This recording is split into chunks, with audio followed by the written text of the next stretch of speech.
from Capitol Hill is Florida Congresswoman Ileana Ros-Lehtinen. Congresswoman, good to see you this morning. Thanks for being with me. Now, we know resettlement is a federal matter. Do governors have the authority to do this?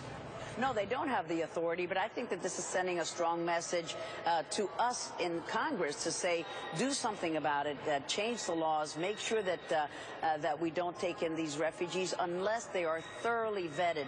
And I know we're a nation of refugees, and we've welcomed so many people. The United States welcomed my family. They welcomed your family. But we didn't come to the United States or our background was that to destroy this country. So all it takes is one terrorist to really destroy this otherwise great program.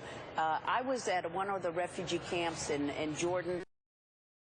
And I saw when the refugees would come in from Syria, and you would say, I'm Joe Smith from Omaha, Nebraska, and that's how you would be registered.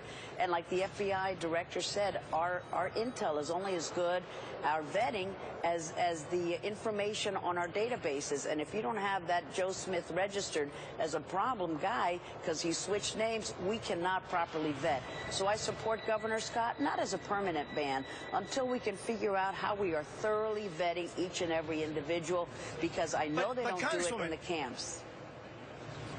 Congressman, what leads you or the governor of your state or the other governors to believe that the screening process wouldn't find anybody who could be problematic to the United States? What leads you to believe that that screening process is not going to be thorough enough as we see this crisis unfolding here in Europe, and there are tens of thousands of people who are desperately seeking a better life because back home they are being slaughtered?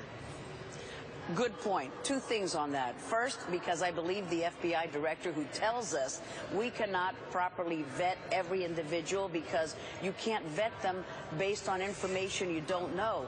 With our information, limited though it is, we can say this person is okay to come in or this person is not okay to come in, but we have very little information. We have to go by what that person says, who he is and where he's from and what his ties are. Secondly, if you want to help the refugees, and I do, Jose, then you've got to get to the root of the problem, and that is taking out Assad and taking out ISIS. If you don't take out Assad and you don't take out ISIS, there's going to be a non-stop problem to this refugee crisis. 54321. This is Eric and Mike in Paris.